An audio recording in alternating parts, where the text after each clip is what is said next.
I trained as a financial advisor when I was 18 years old. I knew how to budget, how to invest, how to manage money, and still I couldn't seem to hold on to it.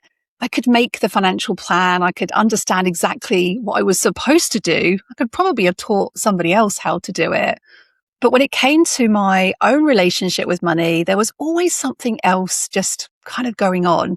And maybe you know that feeling too. Maybe you open up your banking app and you notice this real tension between your numbers and how you're feeling. Or maybe you set the budget, you move the money into the money pots, do all the sensible things, and then somehow you just still can't feel settled in your body. There's still something going on. And for a very long time, I thought I just needed to get better at following my own advice. And over time, I began to understand that my money behavior was deeply connected to so much more than the decisions that I was making in those moments.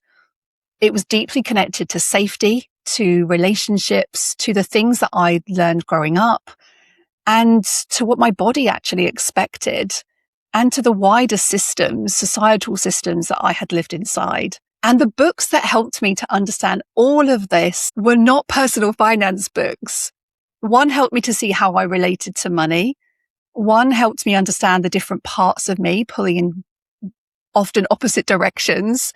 One showed me how much we actually inherit without even realizing it. One changed the way that I think about the word enough. And one made me look beyond the individual, beyond myself, and towards the system surrounding us. I'm Catherine Morgan. I'm a former financial advisor. If you're new to this channel, welcome. And I now train financial coaches in the psychology of money. And I want to begin with starting with the one book that changed how I understand the relationship itself. And yes, The Psychology of Money is a good book, but where that book stops at the body, inheritance, and the system is where this list is going to begin today. So let's start with the book that changed how I understand the relationship itself. And that's this book, Attached by Dr. Amir Levine and Rachel Heller. It was published in 2010.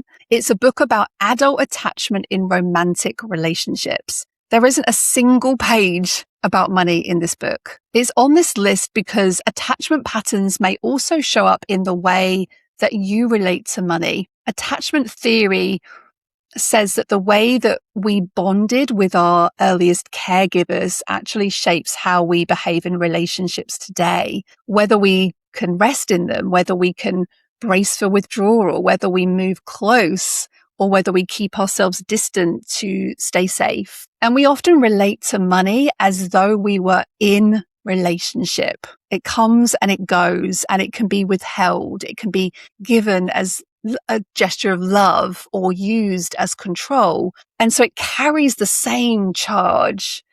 So read the attachment styles again with money in the frame, because anxious with money looks like checking your balance multiple times a day or needing reassurance around numbers, never really feeling truly settled, even when the numbers are okay, because the number was never the thing that was regulating you. Avoidant with money looks like, not opening the post, handling all the financial decisions down to your partner or an accountant. It's almost like just staying as far away from those money conversations. And that's not because you're stupid. It's not because you're not interested. It's just a protection mechanism. Secure with money, which is another attachment style, looks like being able to stay with the figures, stay with the numbers, whatever the figures say, whatever they mean.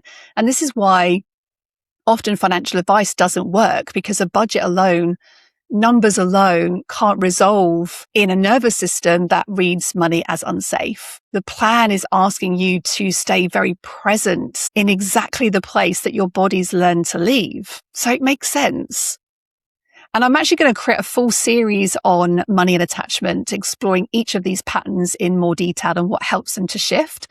So subscribe to this podcast if you're listening on one of the podcast platforms, Spotify or iTunes. Hit the subscribe button, or on the YouTube channel here if you want to go a little bit deeper on this subject. But notice what happens in the two moments before you open your bank account or look at your numbers.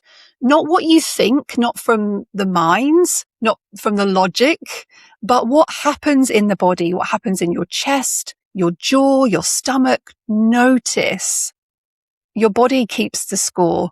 So have you ever promised yourself that you would save and then watched another part of you spend the money anyway? Well, book number 2 is called No Bad Parts. It's by Dr. Richard Schwartz, and it was published in 2021. And the subtitle is Healing Trauma and Restoring Wellness with the Internal Family Systems.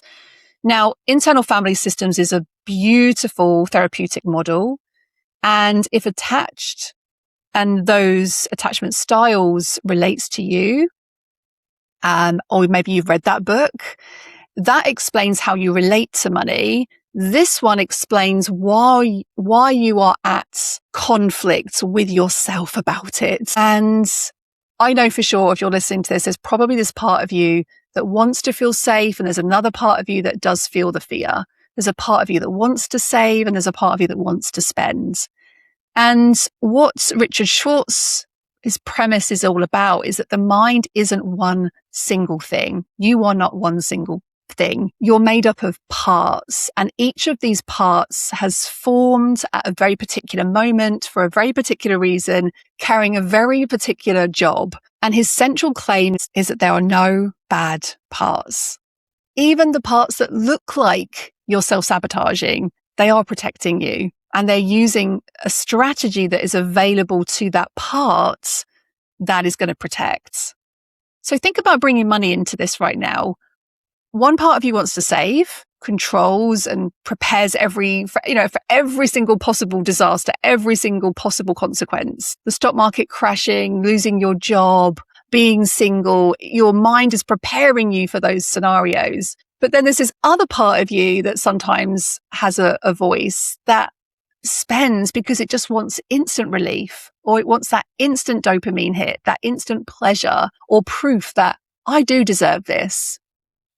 And these two parts aren't enemies, they're just managing the same fear, but from different directions.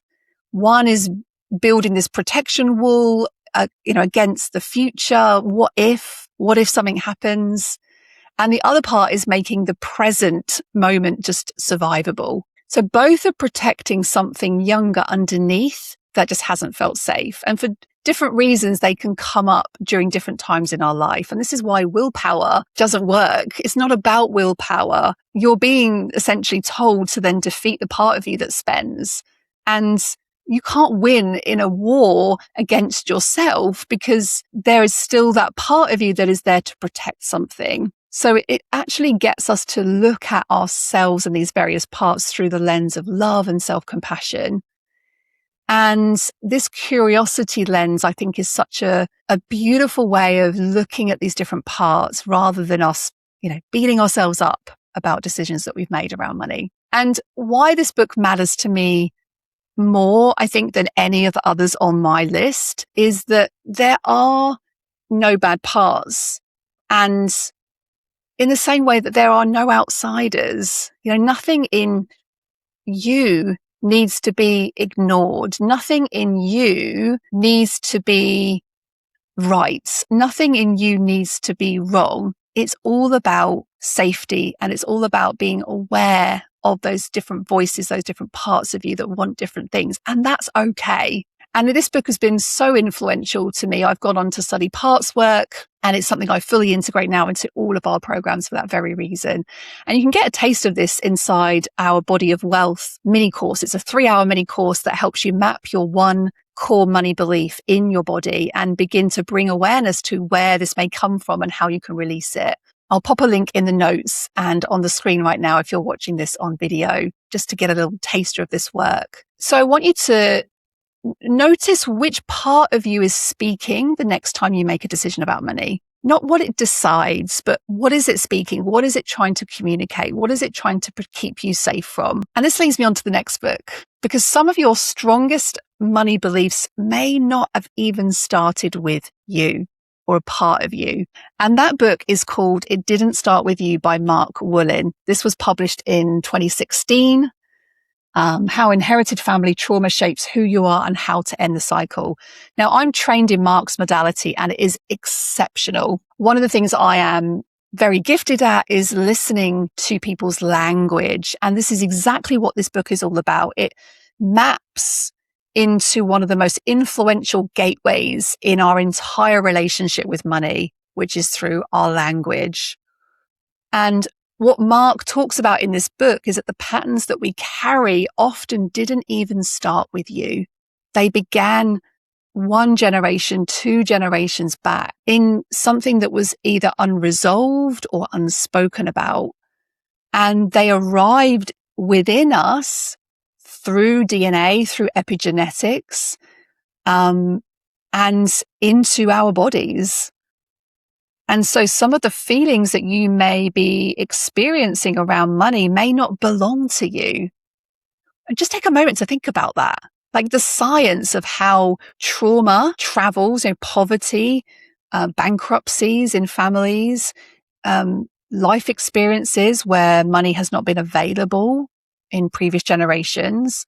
The science of how trauma travels across generations, it's still evolving, but as a therapeutic lens, the idea can really help us to become curious about patterns and language that may actually be older than your own very own lived experiences. And what makes this book really different from anything else on inherited patterns is the method that Mark talks about. And it's all about listening to language. And he works with what he calls core language, the idea that the specific words that we reach for when we describe our money problems are not random, and that they're not really describing what's happening in the present moment at all. The most charged phrases can actually be a clue that point us backwards into some of these epigenetically printed language cues.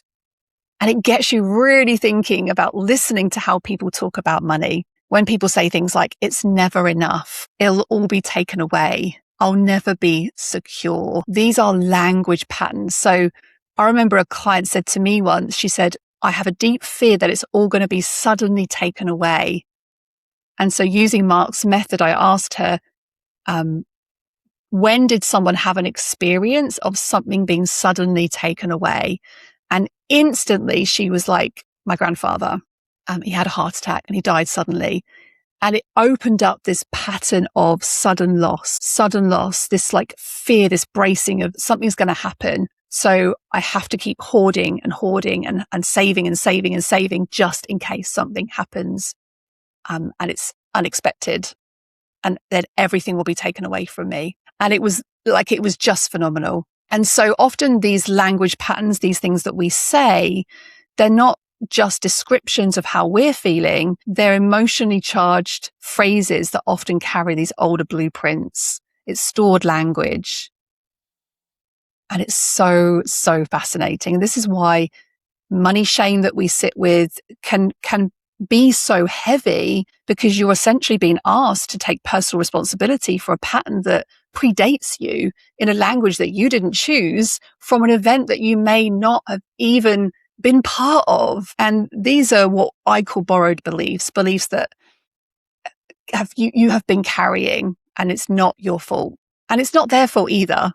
This isn't about blaming past generations. And what Mark Woolen does in his book is he gives you a really clear way to understand language, how to hear it, how to listen to it, how to separate what belongs to you from what you were taught to carry. And so I want you just to do one thing before we go on to the next book. I want you to complete this sentence for me and drop this in the comments if you're watching this on YouTube. So growing up, the sentence I heard most about money was what? What was the sentence you heard most about money? Not the family philosophy, not the actual words. Money doesn't grow on trees.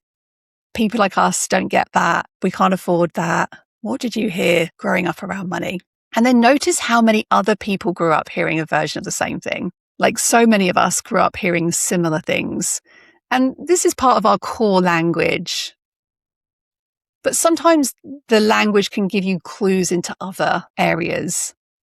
So notice if there are any familiar patterns. Notice if there are any patterns from previous generations that are being carried forwards. So the next book, what if the number that you have in your mind that creates financial security keeps moving because money is being asked to meet a need that it actually cannot meet, right?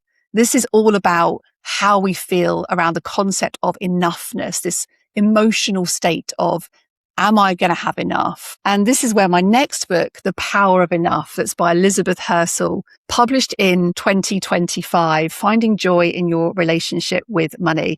I had the joy of having an advanced copy of this book posted to me by Elizabeth and her team. And she is a financial therapist. And this is one of the closest, I think, of the 5 books within my own work. And her argument is that we've collapsed the whole idea of wealth down to one measure, and that measure is money. So when we feel a lack of something, anything, we reach for money to try and resolve it.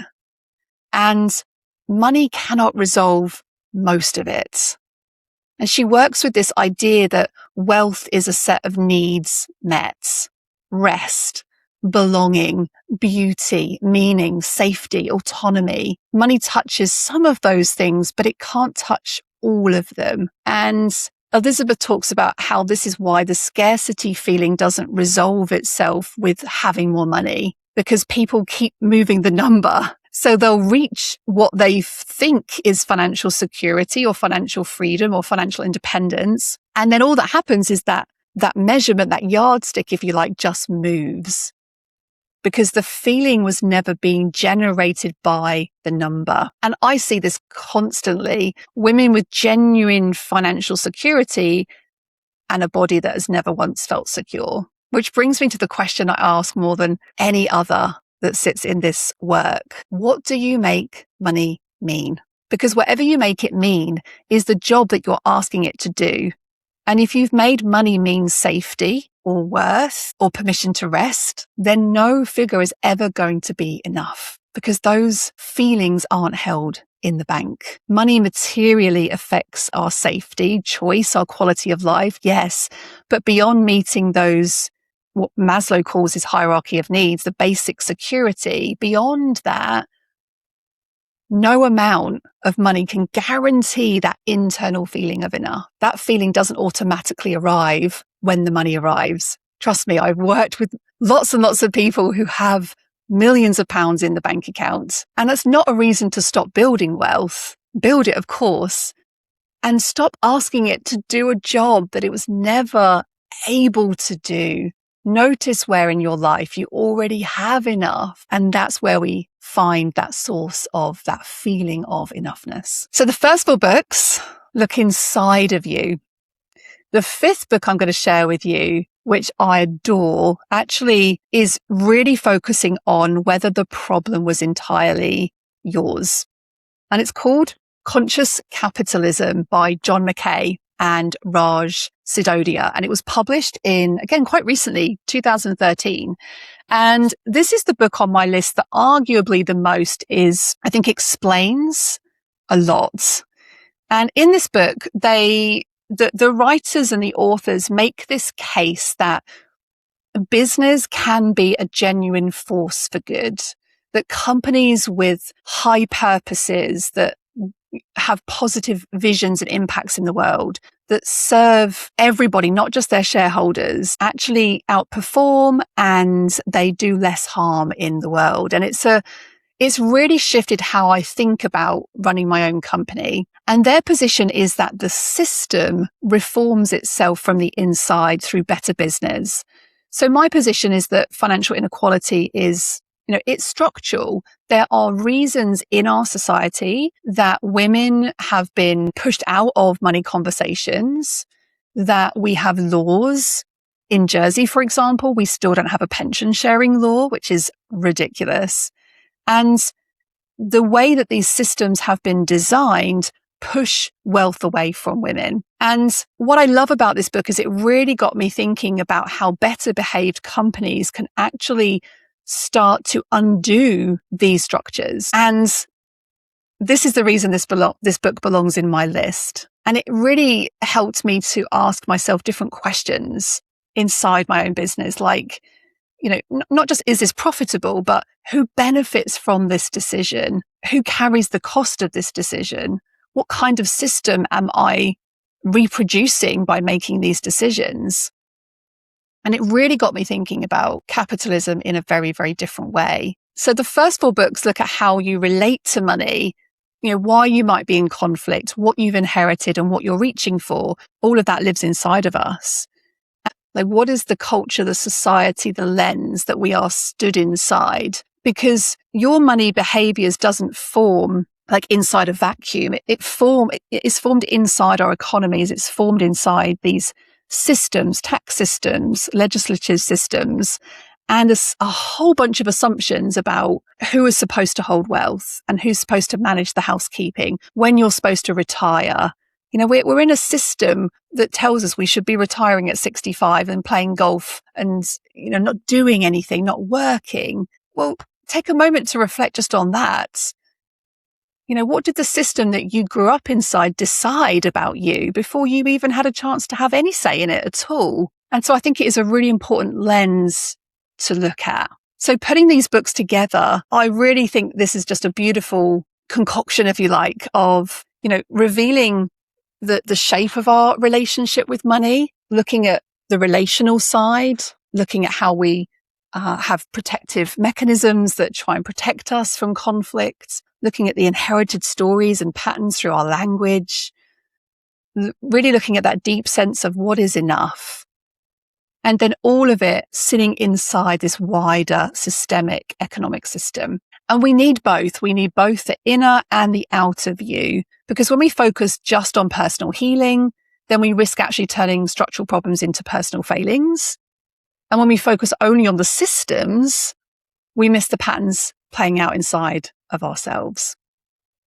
Now, some of you might be thinking, where's your book on this list? Well, I'm not including my own book in the 5, but when I wrote It's Not About the Money, I wrote it because I couldn't find one book that held some of these perspectives together. And I'm actually currently working on my second book. And that's the through line in everything I do. Your relationship with money is a mirror of the relationship you have with yourself and with the systems that you were handed. And this is why none of these, like one things on its own is going to be the instruction manual, but it's blending all of these things together.